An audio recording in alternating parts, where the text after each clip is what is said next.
Opinions Unqualified. Welcome everyone to this week's episode. I didn't get as much backlash from the Palmy comments last week as I thought I would. So I actually got a bunch of people that said that I was right. So first thing off the bat, Nixy's right again. Welcome, Sam. Hello, how are you doing?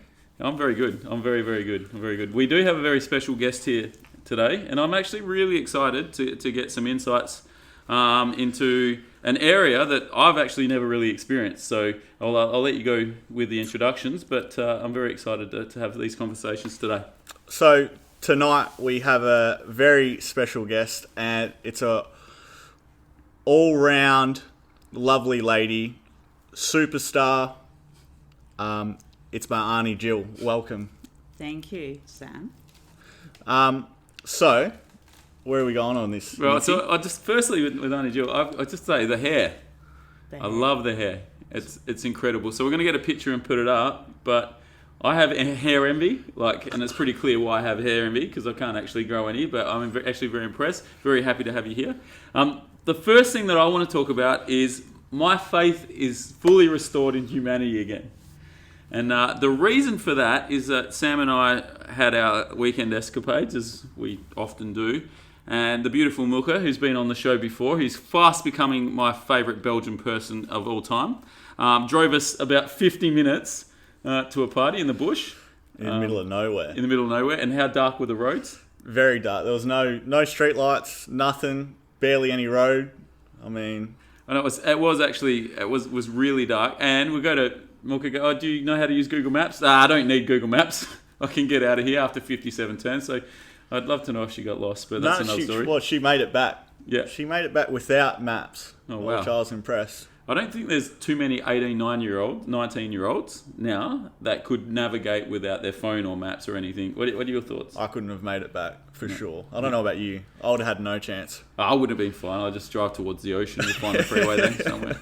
So, and the reason that my faith is restored is that we've gone 50 odd minutes. So how much do you think an Uber would be 50 minutes away? Well, I know our other mate that came, he paid $75. Oh, really? From his place to that place. So I think we're a little bit further away as well. So we might have been around the $90 mark or something like that. So the reason my faith is restored is that when we're at this party, Sam was... Smooth Sam, I'm going to call him Smooth Sam. He was having conversations with a lovely Colombian lady. And we're like, it's time for us to go. Let's organise an Uber. And Sam swindled us a lift all the way to the city from there as well. So firstly, congratulations, Sam. Good work. No worries. It's amazing what a half a bottle of vodka and a few jelly shots can do. Yeah. So that was impressive. And then, basically, when we got to the city, we saw some other friends. And it's interesting that you go to the city now, you have to wait in lines and you have to sit down, and it's probably not something you want to do for a while. What do you think, Sam? No, it's a bit boring. Yeah, it's not as exciting as things. So I think anyone that hasn't gone out yet, wait. My advice is to wait until things open again. Unless you're going for a meal. We're actually really cool to go out for a meal now. Or you're not a dancer. You know, if you don't like dancing, you prefer just sitting around. Yeah, I'm a dancer. Exactly, you are a dancer. Yeah, so we got into the city... And then we found a lift all the way back home from there. So we spent a whole night, went like 50 minutes one way, then in the city, and then back again without actually having to pay for an Uber. Yeah, we could have spent a lot of money. Could have. And I stayed in the good books. Just rare. So that was good.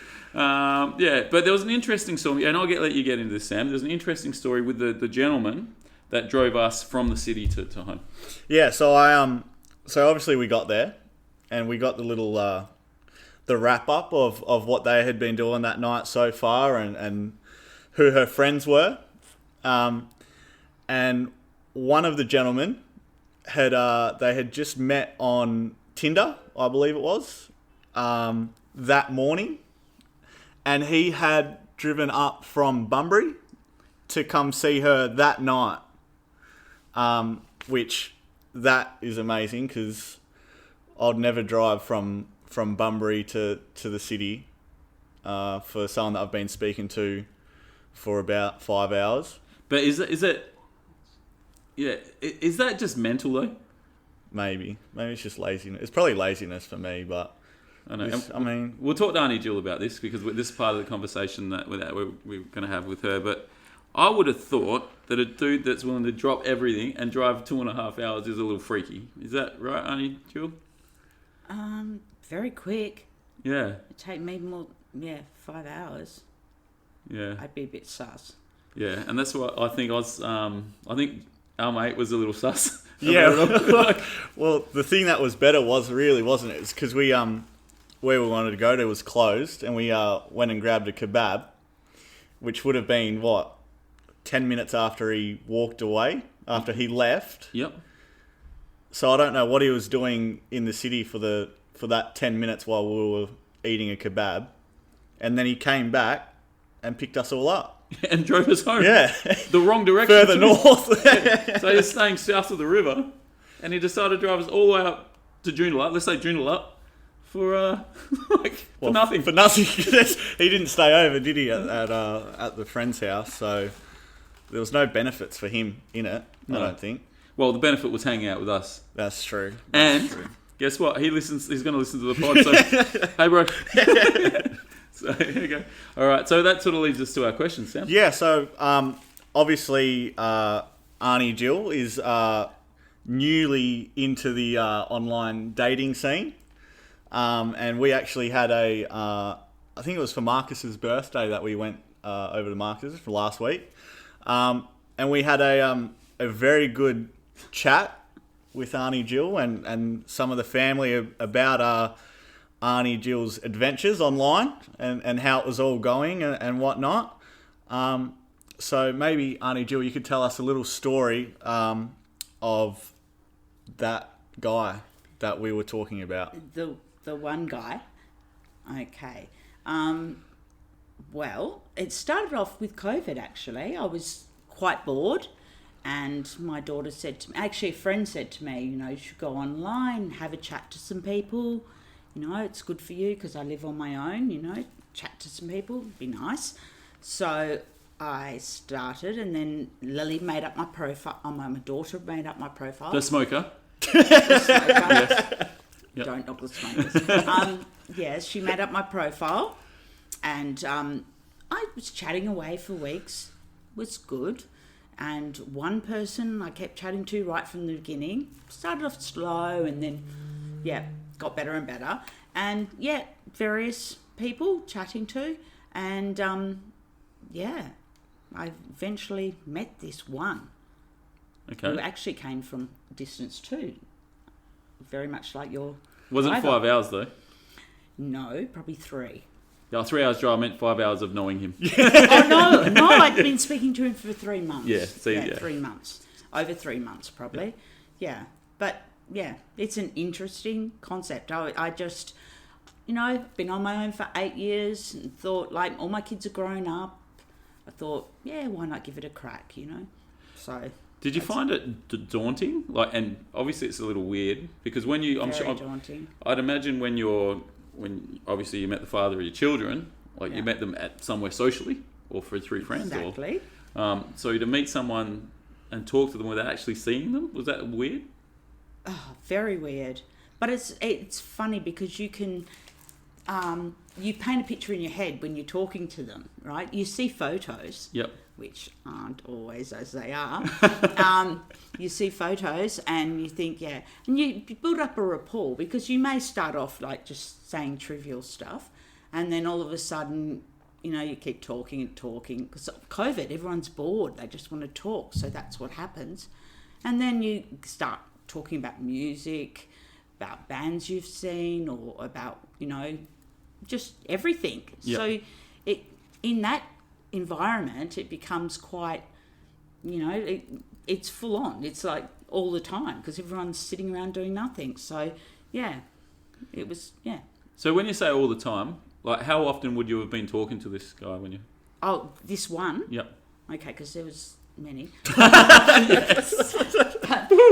No, this one, oh, gosh, 7-8 times a day. Yeah, wow.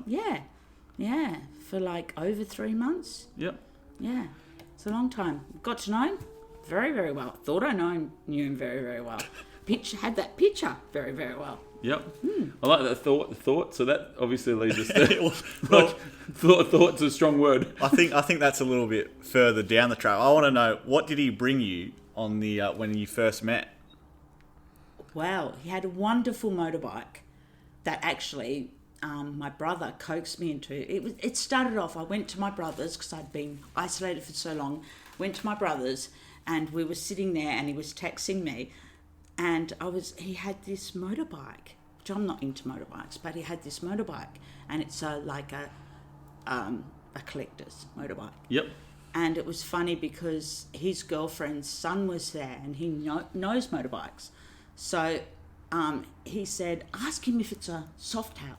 So I asked him if it was a Softail. So that he was coaxing me to ask these questions. This guy thought, God, you're wonderful, Jill.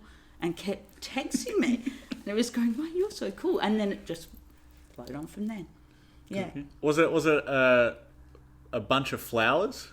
I got a huge bunch of flowers. Yeah. When I actually met him, yes. Yeah, but he was hiding behind the flowers when he got to the door. Yes, indeed he was. Yes. And then you had a slight reveal that was it as expected from the pictures, or was it slightly different? It was a stomach punch.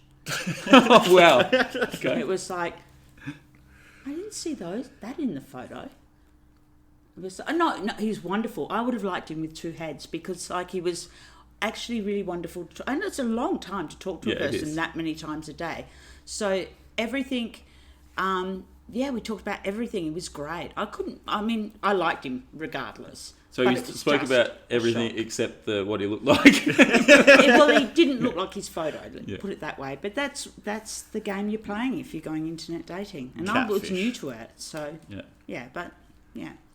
So at least it wasn't a 12-year-old boy or something. That was, You never know what could happen. There are so many stories I know. Well, Sam's an internet dating expert, aren't you? Yeah, well, I use it to actually to advertise the podcast. That's all I talk about. Actually, I know you're telling me about this. Tell them what's the first thing you say to a match that you I just say, hey, have you heard of the podcast Opinions Unqualified? And then they say no. And then I say, well, give them a like on Instagram and follow them on listen on Spotify. All right, so I reckon what we should do is that anyone that is out there that's internet dating, use that as your first pickup line. And then if it works, let us know. I'm not sure we're going to hear from anyone, but yeah. Probably not. Yeah. But, it is what it is. Yeah, it is. But, all right, let's, Arnie, Jill, what dating apps are you on? None now. Were you on? I was on, I started off with Badoo, and then... I've never even heard of that. I've never heard of it before COVID. Yep. Never heard of it. And then I obviously heard about Tinder, and so, got on Tinder as...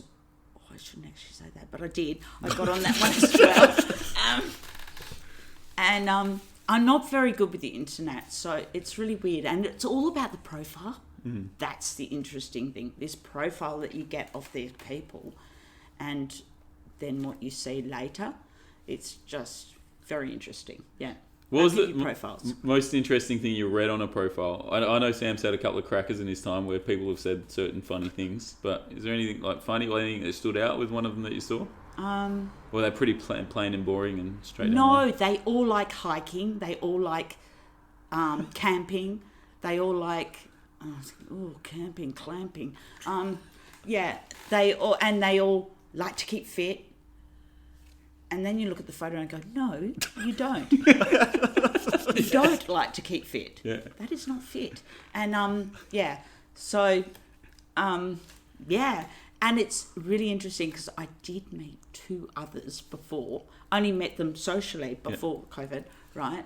And this guy's making himself out to be, and I looked at his face and I thought, whoa. And then I met him. And then you went, whoa. No, he was up to here.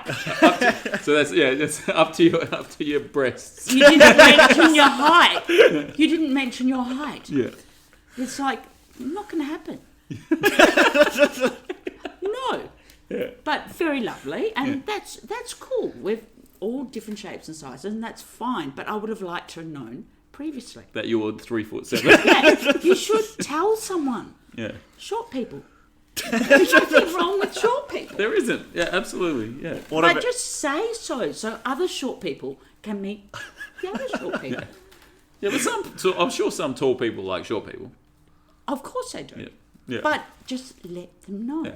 Yeah. Forewarning. Yeah. It's polite. Yeah, I agree. Yeah. What's been the one of the best pickup lines you've gotten? Oh my God. If you can remember I can any. tell you some funny things. The funniest pickup lines, oh my God, because it's all messages, right? I used to get these ones because they message you and they tell you about, they just come up on your page. And then I'd have a 23-year-old going, I really like older women. And it's like, go away.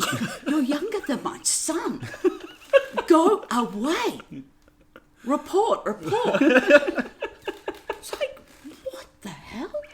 It's like, you could be my son's friend. Yeah. How would that be? It's just, so inappropriate. Yeah. No, I agree. I think 23-year-old men with big libido really pick their targets. That's like American Pie. Stifler's mum. Yeah, exactly. Yeah. Yeah, it is a little like that, isn't it? It's terrible. One of the funniest things I've seen in dating, being around you guys, is the plenty of fish thing. The streaming. The streaming. Have you seen this? No. So basically, you go onto this dating app, and then you can set yourself up a room. So what a room is, you're sitting there and you're live. So you've got your camera there and you're live and you're just sitting there. And then a bunch of people can watch you sitting there. And then they can come into your room and they get, 2 minutes? And they've got 2 minutes to try and... It's like speed dating on the internet. So 2 minutes to try and pick you up. But most people are on there just taking the piss. And it's absolutely hilarious to watch. I would be. Yeah. So... we've got a good friend who's actually been on the pod. I won't say exactly who's been on the pod before, and he's a king of it, isn't he? He's superstar. He is a superstar. I think the most he had was 100 people watching him. Yeah. Just sitting there watching him. Oh my God. Yeah. I mean, I'd like to thank myself because I was in the chat, trying to hype him up a little bit. But it's quite funny. It's quite interesting to just watch some people and watch what they are doing and what they're talking about. And then also there's a lot of, it's just funny stuff. We've spent sometimes quite a while just watching it after a few drinks. Yep. Sitting there drinking, watching it, and it's hilarious. And this is the pattern. This is what I've worked out. All right. So they get in the room. They know they've got 2 minutes. So they've got a strategic plan. So they come in and they're nice to start with. And they get a feel for the situation. And then after about 45 seconds, bang, all rules are out the door. I'm going to say whatever I can say and then see if I can either get kicked out or see if it takes me somewhere. Would you say that's a fair assessment? Yeah, it is. I don't know if I can tell. Should I tell? Yeah, go for it. I'll say it. There was this one that I was watching and it was this Indian guy that jumped into this girl's box.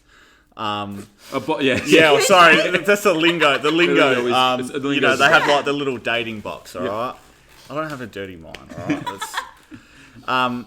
And then he jumped in, and he's like saying hi, and then he's like must be in the middle of the street with all his friends. Yeah. So he pulls his camera back, and all his friends are in the background waving and just getting around it. And she's been very nice. A lot of people just would say goodbye straight away, but she was being respectful, and this guy just puts on the biggest smile on his face, and then he just goes, "Can I see boobs?"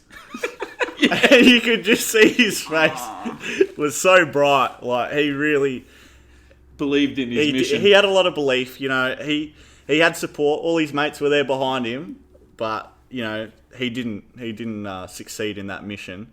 I'm sure he would have tried another couple hundred people that night or day, but it was quite entertaining to watch. Yeah, but yeah. So I think it's just interesting.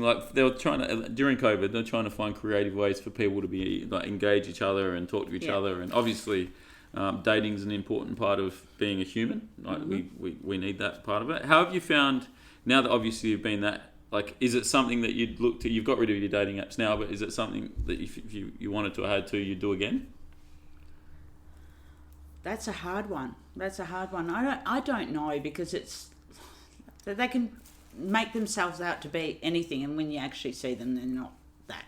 Yeah. So I don't know, but as opposed to going out socially every weekend, the expense.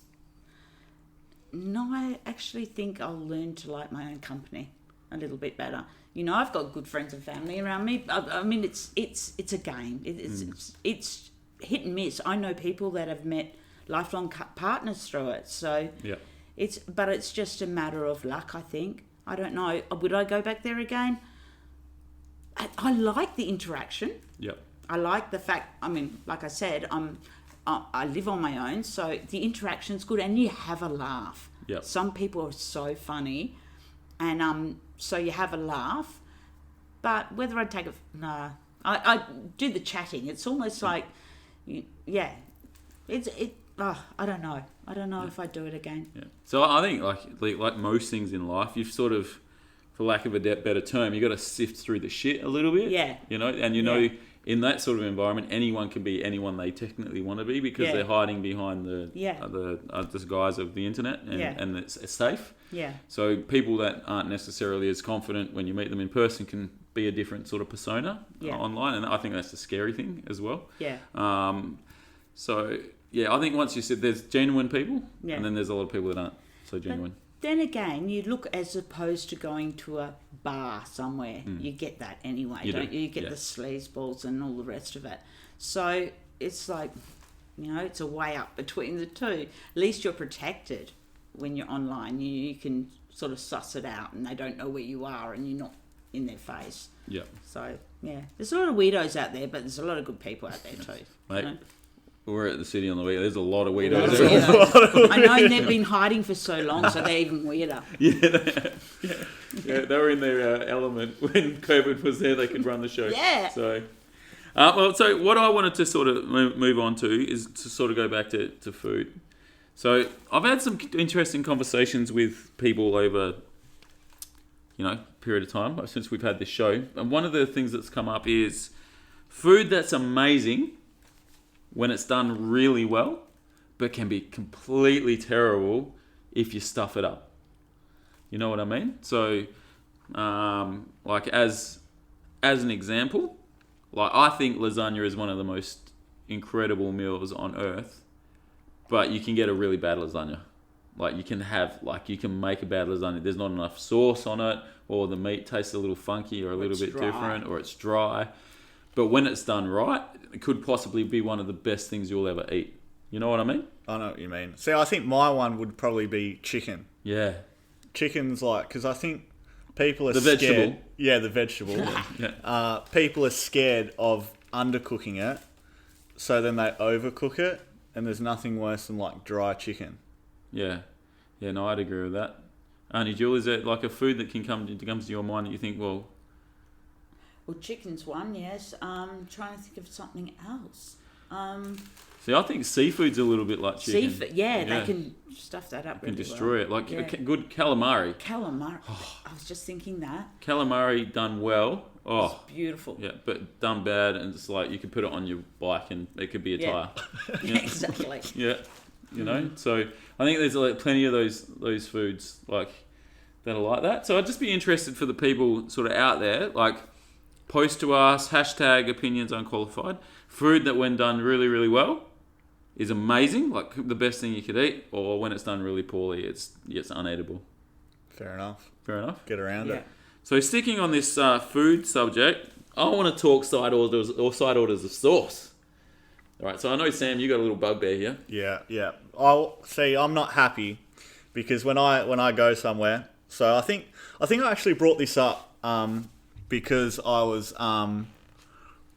I got Macca's, and I got some Big Mac sauce on the side for my chips, and I got about a quarter of a way through my chips, and I'd actually used all my Big Mac sauce, and it comes in like the smallest little like container. You'd think like if you're going to charge me like 60 cents, and I've already ordered a large Big Mac meal, like, you might as well give me some more Big Mac sauce that I can actually use.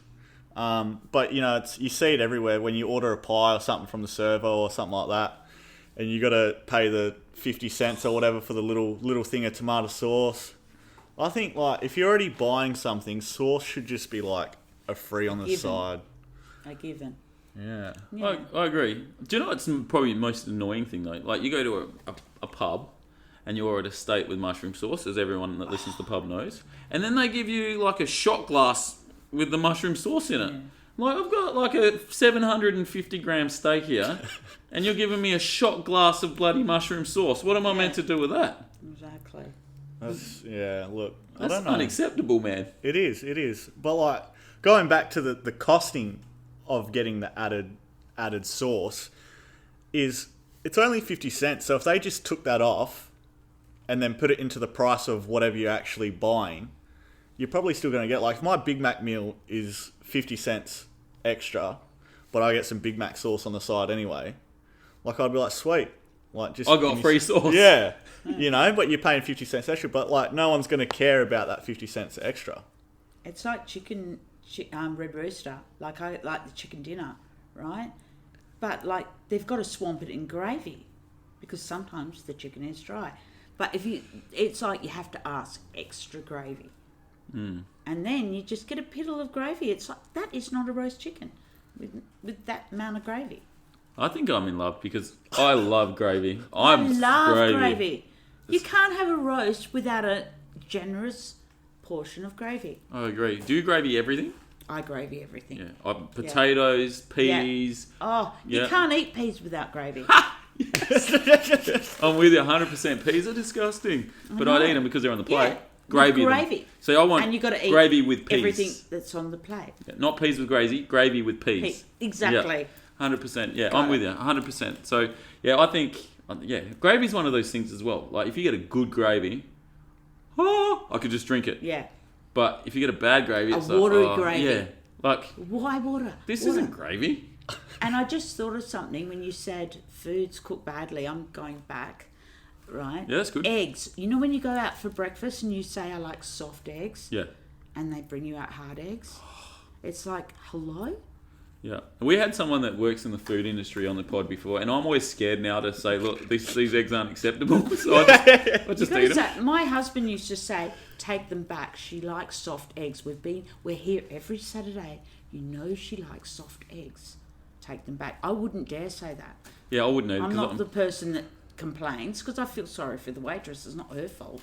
Yeah. Yeah. You know, and then they come back and the chef gets pissed off and decides that, eggs with pubic hair is pretty nice. And then, go back to podcast. Yeah, you have to worry about that, don't you? You've seen those things where what's it, Gordon Ramsay? Yeah. They almost spit in your meal because you complained. Yeah. It's like, well, I'm paying good money for this. I expect what I want, but it's that rock and the hard place thing. Catch-22, double-edged sword, all those things. What are you meant to do? Yeah. So, I just think maybe this is an unqualified, unwanted opinion. Maybe people in the food industry are a little precious. Maybe they have too much pride in their. Maybe they don't have enough pride in it if they're dishing up bad eggs. No, but maybe they got too much pride because when they get it back, they're like, oh no way, like I'm good at this, I know how to cook this. I'm the one that's qualified. Yeah. So that's too much pride, isn't it? Yeah, it is. Yeah, you're right. I get your angle there. Yeah. And I just saying that I'm not against anyone in the food industry. I think No. So please. Even though chefs are known to be temperamental. Yeah, well, I think if you watch the food shows, it's the hours. I think, isn't it? Long hours. Yeah. Weird I think hours. That's it. I think that's it too. Yeah. And they're dealing with the public. Public's not always easy. Yeah, that's true. But you watch them food shows. Tell me a normal person that's been on one of those food shows. No. Not one of them is normal, eh? Or there's a normal person, but then his wife or her husband is a crazy cat. Well, they've got to get ratings, don't they? Yeah, well, that's why you get them. Like, you're not going to put the average Joe on Big Brother, are you? No, you want to put the Mad Dog on Big Brother because you want people to watch it. Well, they like drama, don't they? Yeah. I seen an article not long ago that actually said that I think Big Brother there was 3 people or something that were actually put in there as actors or had been sought out as actors. Really? which is funny, but at the same time, you got to understand that they're trying to make a break as well. So, like, if you're an actor, like, you're not going to apply for Big Brother as an actor because then they're going to be like, oh, like, we know what you're trying to do here. But if you apply like you're a construction worker or something like that, and then you get your big break. Well, talking about that, I'm going to throw this out there now. Good friend of mine was on The Bachelorette. So I know you listen. You got to come on the show. All right, I won't say who it is, but you got to come on the show. We do need him on the show. Yeah. So we'll get him on because that's an interesting experience as well, and that's dating as well as reality TV. So double whammy. Yeah. So see what we did there, Annie Jill. We were talking about sauce, and now we're talking about I know I threw you off. Yeah, no, that's perfectly good. Went Like, back this is what to we the do. eggs. Yeah. So I just remembered I have like a late thought. yeah, that's good. Anytime, just drop it in. With the sauce thing though, with the sauce thing, I was one of those weird people when I was a kid. Would not eat tomato sauce. And I'll tell you why I'd only eat barbecue sauce. Only barbecue sauce. And I was young and I was impressionable. And I was told that when they make tomato sauce, and it's probably true now, I don't really care, is they get all the bad tomatoes, the tomatoes that they can't sell, and then they make the sauce out of that. And they'll just throw anything in there, like the green bits and like all of it, and just throw it in and just make the It's sauce. okay, you got to use the whole thing. Yeah, and I'm like, well, now I don't care. When I was a kid, I was like, oh, that's so disgusting. So I feel like I ripped myself off, because tomato sauce is delicious. I think I ripped myself off of like 15 years of good tomato sauce. Probably better back then too. Yeah, it probably was. Yeah, now that they'd find other things to shove in it. Well, that's like sausage meat, isn't it? Sausage meat's also, isn't that all the crap as well? Who doesn't love a sausage? Yeah, I know, Nuggets, but that's the same. Nuggets yeah. are like that too. They reckon it's all the grisly bits of the chicken that they stick in there. You see? love We a don't know nugget what too. we're eating, Yeah, that's true. but we feed it to our kids. My kids love nuggets. Yeah, well, my kids love nuggets too, and I love nuggets. I love nuggets. I love sausages too. But And what's if- better than a Bunnings sausage? And if you look at all the food shows now, like MasterChef, they say you've got to use the whole bird. You've got to use the whole of your produce, right? So, and that's good. You've got to make, you've got to use the whole bird. You can't waste in this world. So you like use stock with the bones and Yeah, that so sort what's of so thing. bad? It's part of the chicken. Yep. It's like bone marrow. It's considered horrible when I was a kid. Now it's flavour. Put it in a sauce and it's wonderful. Sometimes when I was a kid, like my parents used to get like liver, Yeah. and they think that's a delicacy now. People love that stuff. I hated Kidneys? that. Oh, Kidneys? I love kidneys. You love I'll be honest, kidneys? I love kidneys. Ox tongue? Not ox tongue. My No. father-in-law used to open the fridge and there'd be this ox tongue and I'd go, Yeah. loved it. Apparently, if you know how to cook it right, look at the Italians. They didn't they have pigeons? They even cooked pigeons. Yeah, pigeons. Yeah, I've had pigeon before. It was disgusting, but it must have been good. Yeah. That was that restaurant in the city, the revolving restaurant in the city. Yeah. I was there, so I thought, I'll just order pigeon. See what it's like. It cost me a ridiculous amount of money. It was probably the most disgusting thing. I didn't even eat it. Yeah, it was really bad. Will there be that much meat in a pigeon anyway? Well, there wasn't. No. How about quail? Quail's like that. It's considered a delicacy. Yeah, But quails are like full of bone and like tiny little bird. hard to eat. You know what my favourite thing is that people think it's disgusting when I say it is horse sausages. Horse sausages. Yeah, in Belgium. In They Belgium. love horse in Belgium. Yeah. Yeah, I couldn't My bear to eat a horse. my uncle in Belgium makes the best horse sausages. But every time I tell people, they're like, "What the hell are you eating?" I'm like, "Well, you're eating chicken and stuff. It's the same thing." Yeah, it's an animal. You ever rode a chicken? Yeah, I've tried. Yeah. Just haven't done it. Yeah, I was quite shocked by that, the horse. Yeah, I don't know. I'd feel like eating a horse would be like eating a dog, because they're like pets and Yeah. stuff. How do you know that you haven't eaten dog one Yeah, time how in do your you know? life? It was cook probably cats, delicious. don't I've been they? to Asia a lot. Yeah, and that's only they'll get the meat that they can get. Well, it's a I guess. cow. We eat cows. They share the same paddock. Yeah, is a cow a pet though? It can be. Well, they can be. Everything can be a Yeah. pet. A goat can be a pet. We eat goat. Yeah, I got pet chooks, I guess, at home. So they're pets. Yeah. Yeah, You eat chicken. I do. I love chicken. I was too. watching a dude that had a grizzly bear as a pet, and the thing followed him around like a dog. A grizzly bear. Yeah. So it's sort of like Tiger King with all these Yeah. all these pet It tigers. was sick though. Bear. Yeah. How big though? They get big. Gets like 8 foot. It was like 7'8" at the time when it stands up, and when it's on its all fours, it's like 6 foot long. Oh my god. Wow. See, they can hurt you without even knowing that. Even though they're your pet, they're so big they can hurt you anyway. Yeah. I Even though wouldn't they be don't mad. mean to. I wouldn't be mad if a grizzly bear, like, if I had a pet grizzly bear and it hurt me, I wouldn't be mad. Well, you've decided to have No, a you'd pet. probably be dead. Yeah. If you decide to have like a dangerous animal like a lion or a tiger or a grizzly bear and it hurts you, I'm sorry, but that's your own damn fault. Like, seriously, they're predators. They're big, they're strong, they don't probably understand. No, you know? exactly. They hurt you without even knowing they're hurting you. Yeah. They can kill you with kindness. So that's your own fault. That's my opinion anyway. Like, you have one of those, I think you understand the risk. Yeah. Thank you. Yeah, I'm like your big bear, Sam. Yeah. So going back to the funky food then. I love kidneys. I cook kidneys on the barbecue just with some salt and some pepper. Really good for you, aren't they? Oh, they're The high in iron. Yeah, high in iron. Yeah. Sell well on the black market as well. Human kidneys. Yeah. Or steak and kidney pie. Oh, amazing. I don't like kidneys. They're sort of like a dirt. Really? No, Yeah, I think find them it's- juicy and they're sweet. Wait, steak and dirt, kidney? aren't they? Steak and kidney pie. Isn't that kidney beans? No, it's actual kidney. Oh, it's actual kidney. Yeah, I always yeah. thought it was So steak and kidney. like kidney beans pie. No kidney beans. Just There you go. I've Do been we eating. eat liver? no, I don't really like liver. Yeah. But do people eat liver? Yeah, they Yeah. liver. I think pate's from liver. Like, Oh, God, yeah, it is. So, yeah, You're so you get a right, pate, you're they right. love that. So that's the Brain. most rejuvenating organ in your body, isn't it? The liver. People eat cow penis. Oh, please, Sam. No, it's true. What? People eat cow penis and balls. Oh! They eat it all. Yeah, you can't waste a bit. Well, we're talking about, the whole. Oh, yuck. It's true though. Yeah. So we went away from the sauce conversation Oh, there God, anyway. yes, we But were. we obviously we are, Sam and I, very disappointed that they charge exorbitant amounts, 50 cents for the tiniest bit of sauce. So And then I'm saying, if you are working like in a pub or something, someone orders a steak or a roast, provide enough gravy or sauce to go with it. I think that's a fair request. That's very fair. All right. So moving on to our next subject, Sam, and this is something we've all experienced, and like it really annoys me. It's parking in shopping centres.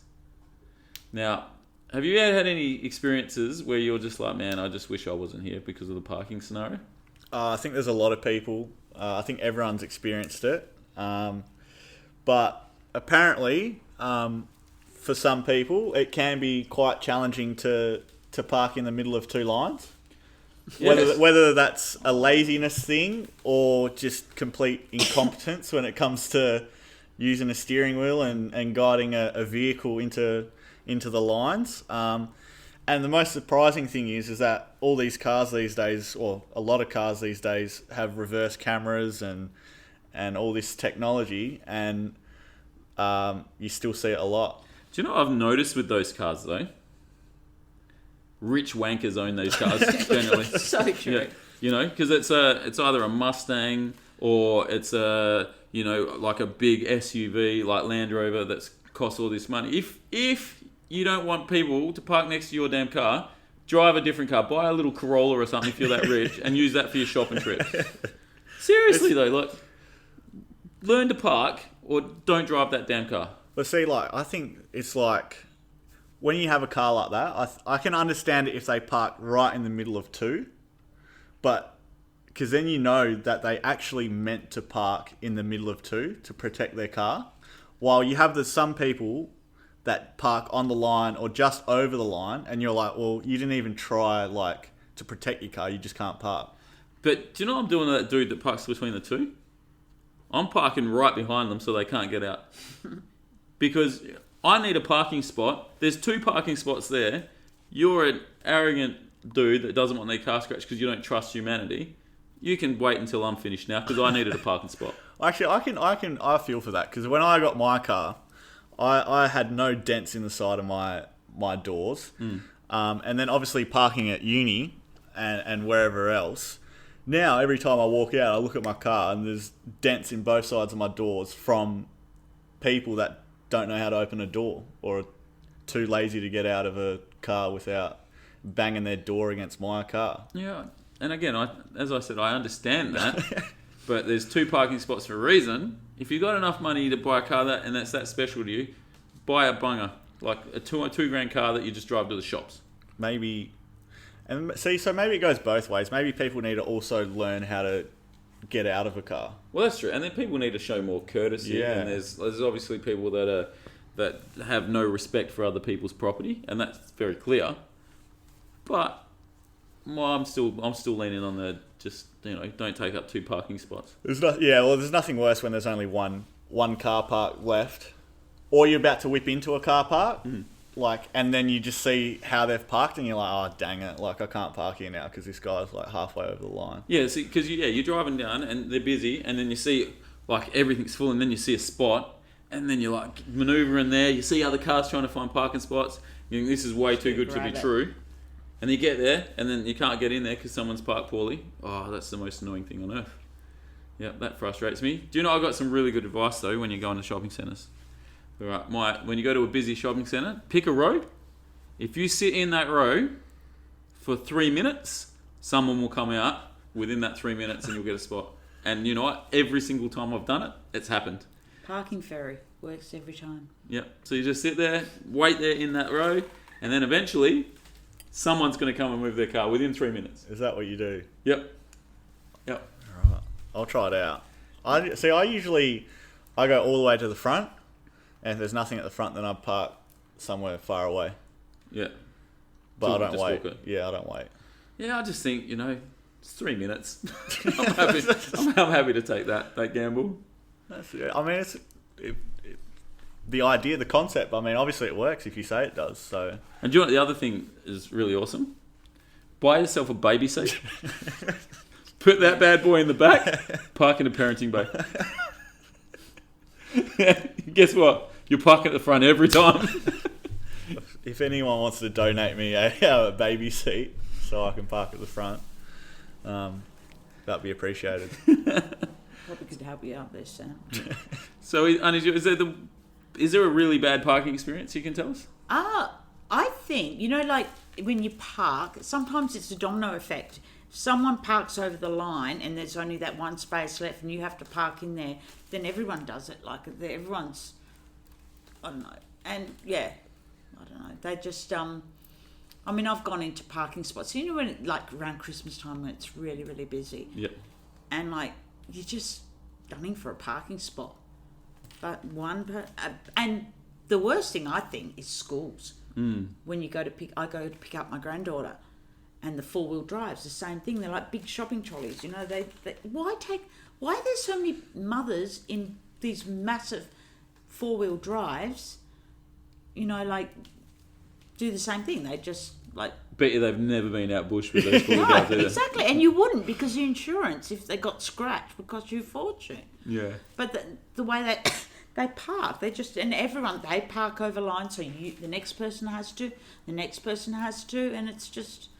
But I hate I always be careful of the doors. I'm so conscious of people opening their doors and scraping them.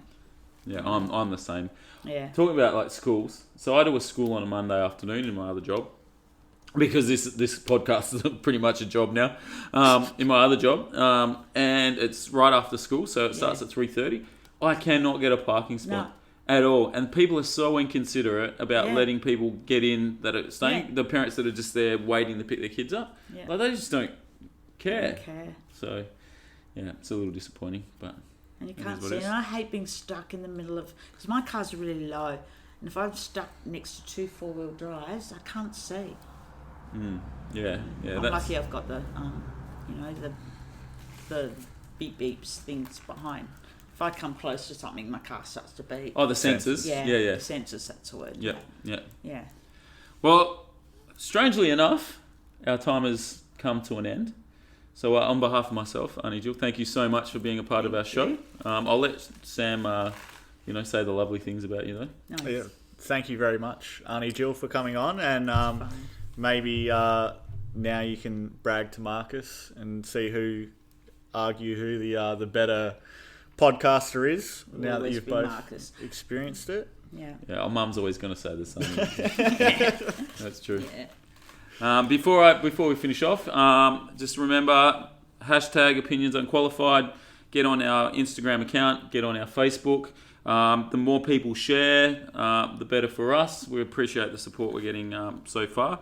Hopefully enjoying it. Remember to communicate with us, interact with us. If there's anything you want us to talk about, if you want to be on the show, we're holding interviews weekly, and we'll go from there. So on behalf of myself, thank you. Thank you very much. And cha.